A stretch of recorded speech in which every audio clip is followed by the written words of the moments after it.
नमस्कार, स्वागत है आपका। आपके साथ मैं हूं राम मोहन शर्मा। देश कोरोना महामारी से जंग लड़ रहा है।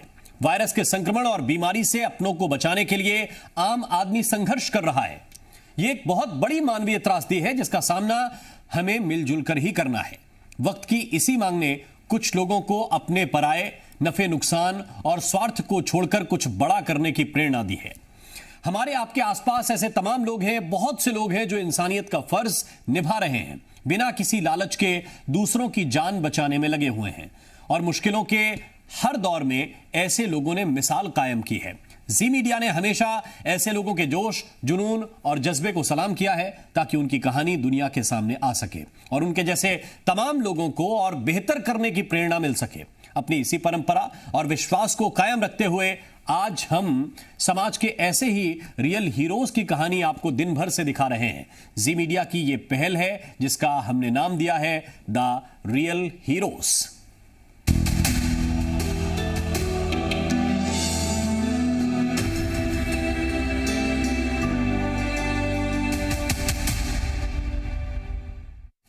और कोरोना संकट में लोगों की मदद के लिए आगे आ रहे वॉरियर्स को प्रेरित करने के लिए, लोगों तक उनकी कहानी पहुंचाने के लिए जी मीडिया रियल हीरो मुहिम चला रहा है।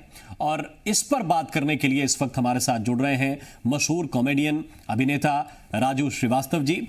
बहुत बहुत स्वागत है गजोदर भैया आपका। और आपकी एक बहुत शिकायत है, बड़ी शिकायत हम लोगों से, कि हम लोग नेगेटिव खबरें दिखाते हैं। आज पूरे दिन हमने सिर्फ उन्हीं लोगों से संवाद किया है जिन्होंने समाज के लिए वास्तव में कुछ किया है। कोई अपनी सामान, गाड़ियां बेचकर लोगों के लिए रोटी दे रहा है, मास्क दे रहा है। कोई ऐसे लोग हैं जो ऑक्सीजन के लिए अपना सब कुछ लगा दे रहे हैं। और आप तो कहते हैं राजू जी की हंसने से ऑक्सीजन बढ़ता है, तो ये प्राकृतिक वाले का संचार कैसे होगा? सबसे पहले मैं जी नेटवर्क को बहुत बहुत धन्यवाद दूंगा और ये जो आपने एक मुहिम जैसा चला रखा है और ऐसे तमाम कोरोना जो योद्धा है उनका अभिनंदन करने के लिए मैं भी आ गया हूँ। और आपके चैनल के माध्यम से जितने भी लोग देख रहे हैं हमारे भाई बहन, सबसे मैं भी निवेदन करने आया हूँ कि जिससे जो बन पड़े, जिसकी जो क्षमता हो, मदद अवश्य करें। चाहे एक परिवार की करें, आपके पास कैपेसिटी तो 2 परिवार की करें, चाहे उनको अस्पताल पहुंचाने की बात हो, चाहे किसी के घर खाना पहुंचाने की बात हो, अपना प्रिकॉशन लेके, अपना ध्यान रख के, अपने को सुरक्षित करके थोड़ी बहुत मदद की जा सकती है। इस कड़ी में बहुत सारे फैंस मेरे साथ जुड़े हैं, बहुत सारे डॉक्टर्स जिनको मैं कॉल करता हूं, चाहे बनारस में, चाहे कानपुर में, चाहे प्रयागराज में, और उनसे मैं रिक्वेस्ट करता हूँ, निवेदन करता हूँ, कभी बेड के लिए, कभी दवाई के लिए, और वो इस बात को अच्छे से समझते हैं और ज्यादातर डॉक्टर्स ने सहायता की है। 1-2 लोग ऐसे थे जो बहुत व्यस्त रहे और तुरंत फोन नहीं उठा सके। बाद में उन्होंने कहा कि बहुत ज्यादा प्रेशर है, बहुत व्यस्त है। तो मैं समझ सकता हूँ, आज डॉक्टर्स के ऊपर भी बहुत ज्यादा प्रेशर है। किसी की आलोचना करना तो बड़ा आसान है, लेकिन उनकी जगह भी रह के देखें तो पता चलता है कि वो कैसे अपना परिवार छोड़ के और दिन रात मेहनत कर रहे हैं, मेडिकल फ्रेटर्निटी के लोग। तो मैं बहुत आभारी हूँ, आप भी बहुत अच्छा काम कर रहे हैं। और मैं आपके माध्यम से ही निवेदन करूंगा सबसे, दोस्तों घर से बाहर न निकले, घर में रह कर ही आगे बढ़ेंगे, हार जाएगा हमसे कोरोना अगर हम मिल के लड़ेंगे। तो जब तक बहुत आवश्यक ना हो, घर से बाहर ना निकले। और अगर पता चल जाए कि किसी को कोरोना हुआ है जी, तो उससे घृणा ना करें। जितना हो सके, चाहे मोबाइल के माध्यम से, फोन के माध्यम से उनकी मदद अवश्य करें। 2 बोल बोले, उनको हौसला दें। और आजकल तो ये डिजिटलाइज जमाना है, बहुत कुछ आप चाहे तो भेजना मोबाइल के जरिए भेज भी सकते हैं। तो मैं भी अपनी तरह से लगा हुआ हूँ हमारे कानपुर में इस तरह से हमने एक छोटा सा खाने की व्यवस्था की है, जिसमें खाने के पैकेट्स हम बंटवाते हैं ऐसे लोगों को जो होटल तक नहीं पहुंच पा रहे हैं, या जिनके परिवार में लोग नहीं हैं और वो अकेले रहते हैं, या फिर जिनकी हालत बहुत खस्ता है इन दिनों। तो उनके लिए हमने पनकी में एक तरह से लंगर की व्यवस्था की है, वो भी चल रहा है।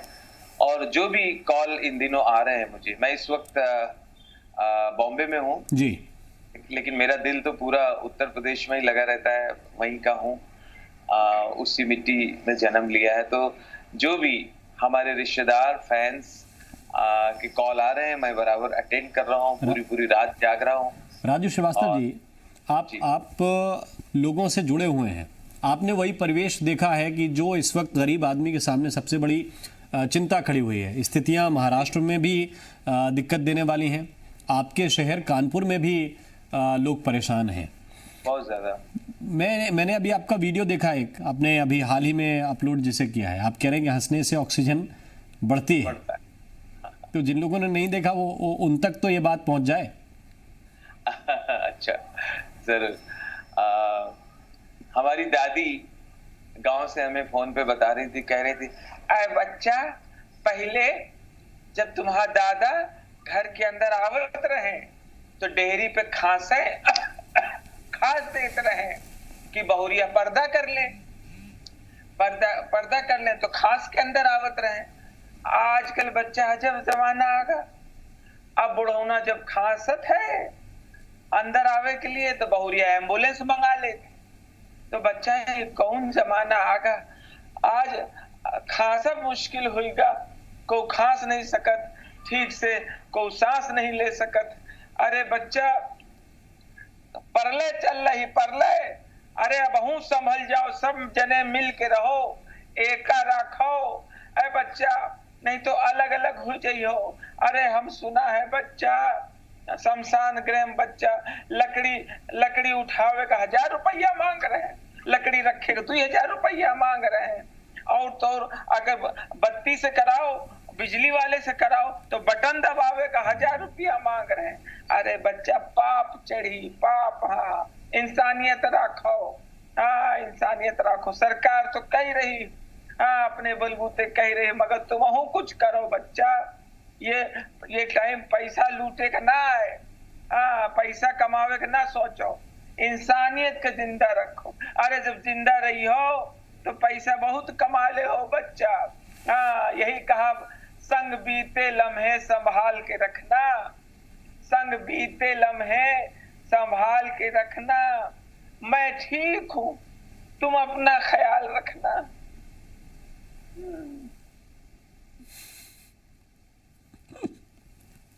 आज यही हाल चल रहा है और बहुत अजीब दौर से वक्त गुजर रहा है। जिंदगी गुजर रही है अजीब मुकाम से, जिंदगी गुजर रही है अजीब मुकाम से, अपने भी भाग जाते हैं जरा से जुकाम से। अगर आप हंसी की बात कर रहे थे, क्योंकि किसी ने कहा है laughter is the best medicine, खुल के हंसने से ऑक्सीजन भी बढ़ता है, इसलिए हंसना हंसाना तो जारी रखना चाहिए। मुझे मालूम है कई बार संकट की घड़ी में बहुत मुश्किल होता है, लेकिन कोशिश करना चाहिए कि घर में माहौल को हल्का रखें और हल्के फुल्के क्षण जुटाते रहें। ये सिलसिला का एक डायलॉग है।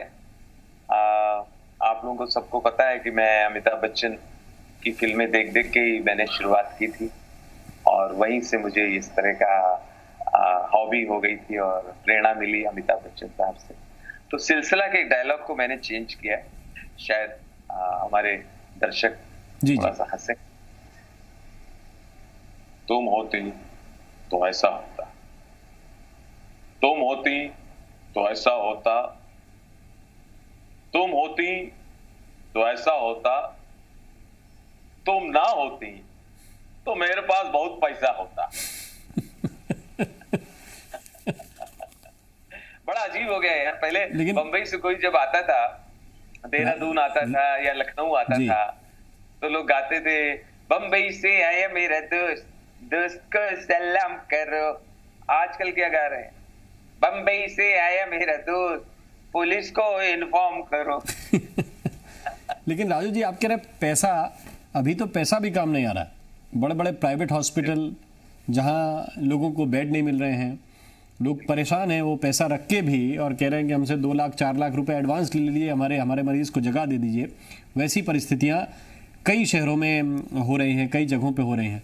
मेरा इस माहौल में सवाल यह है, बहुत कुछ सिखा के जा रहा है कि हमें जी एक साथ रहना होगा। जरा सा पैसा आने पे आपको आपके व्यवहार को नहीं बदलना चाहिए, या आपके दोस्त और साथी जो थोड़ा सा गरीब रह गए हैं, उनको बहुत सारे लोग पैसा आने के बाद छोड़ देते हैं, उनसे बात करना पसंद नहीं करते। जी अब समझ में आया कि सब एक साथ रहेंगे तो ये इंसान नाम का जीव दुनिया में इसका वजूद रहेगा, वरना इंसानियत का नामो निशान खत्म हो जाएगा। और इस कोरोना ने ये भी सिखाया कि प्रकृति के समीप रहो, प्रकृति के नजदीक रहो। हर एक को अब चाहिए ऑक्सीजन समझ में आया ना, ऑक्सीजन की कमी। हर एक को चाहिए कि पौधे लगाए, प्रण ले कि मैं पौधे लगाऊंगा। जहां जगह होगी, जहां उचित जगह मिलेगी, मैं पौधा जरूर लगाऊंगा। और कम से कम नियम बना ले कि मैं अपने जन्मदिन पे लगाऊंगा, कोई त्योहार में मैं पौधा लगाऊंगा, किसी के जन्मदिन पे मैं पौधा भेंट करूंगा। जी, अब चूंकि राजू जी आप अब राजनीति में भी हैं, लोग ये पूछ रहे हैं कि क्या चुनाव ऐसे वक्त में आवश्यक थे?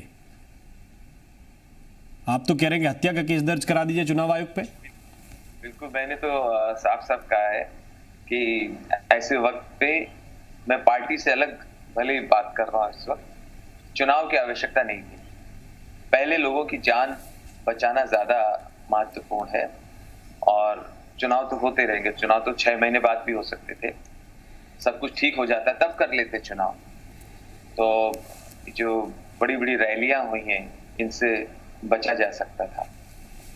जी। और लेकिन ठीक है, अब जो हो गया सो हो गया। अब ऐसी गलती दोबारा ना हो, और जितना जल्दी हो सके सब लोग पटरी पे आ जाएं, और सरकार और सबके साथ खड़ी रहे, और वीआईपी कल्चर खत्म हो। और मैं डंके की चोट पे कह रहा हूं कि कुछ वीआईपी लोगों के लिए बेड भी उपलब्ध हो जाता है, वीआईपी लोगों के लिए अच्छे अस्पताल भी ऑफर हो जाते हैं, बेड खाली हो जाता है, वीआईपी को ऑक्सीजन भी मिल जाती है। ये परंपरा समाप्त होनी चाहिए। जी, लेकिन एक चीज क्या आपको ये लगती है, बतौर सामाजिक व्यक्ति होने के नाते या अभिनेता होने के नाते, कि जिन लोगों के सामने इस वक्त कठिनाई है, जो वाकई सड़क पर हैं, जो अपने अपने मरीजों को रिक्शे पे ले जा रहे हैं, कोई साइकिल पे ले जा रहे हैं, जहां तक सुविधाएं मेडिकल की नहीं पहुंच पा रही हैं, उनके लिए कुछ अतिरिक्त व्यवस्थाएं होनी चाहिए। हालांकि हर सरकार ये दावा कर रही है, हर राज्य की, कि हम बेहतर कर रहे हैं, लेकिन वो दिखता नहीं है। देखिए, हमारे मुख्यमंत्री योगी जी तो अपना 100% नहीं 200% दे रहे हैं, लेकिन पूरा नीचे तक एक एक अधिकारियों पे वॉच रखना ये बड़ा मुश्किल है। बीच में शिकायतें आई थी कि बहुत सारे सीएमओ फोन नहीं उठाते, बहुत सारे सरकारी डॉक्टर फोन नहीं उठाते। टाइट किए गए हैं, ऐसे लोग चिन्हित करके उनको सजा भी दी गई है। अभी कुछ अस्पताल बेड खाली है, लेकिन सुनने में आया कि बाहर दिखा देते थे कि हॉस्पिटल में जगह नहीं है, और बाद में किसी पैसे वाले के लिए उसको दे देते थे। ऐसी भी शिकायतें आई हैं। तो जितनी शिकायतें आ रही, उनका निवारण हो रहा है अपनी तरफ से। सरकार, मैं कहूंगा सरकार पूरा सहयोग कर रही है, लेकिन अब लोगों को भी सुधरने की आवश्यकता है। इन पैसे वालों को समझाओ, तुम्हारे पास पैसा है, तुम्हें और भी मत चाहिए, आओ आओ आओ आओ आओ, पैसा आओ पैसा आओ। तो ये वक्त कमाने का नहीं है, ये वक्त है कि इंसानियत को बचाएं। और कोई गरीब भी अगर जरूरतमंद आता है, कोई मरीज आता है, उसकी भी देखभाल वैसी होनी चाहिए जैसे किसी मंत्री की होती है, किसी बड़े उद्योगपति की होती है ना।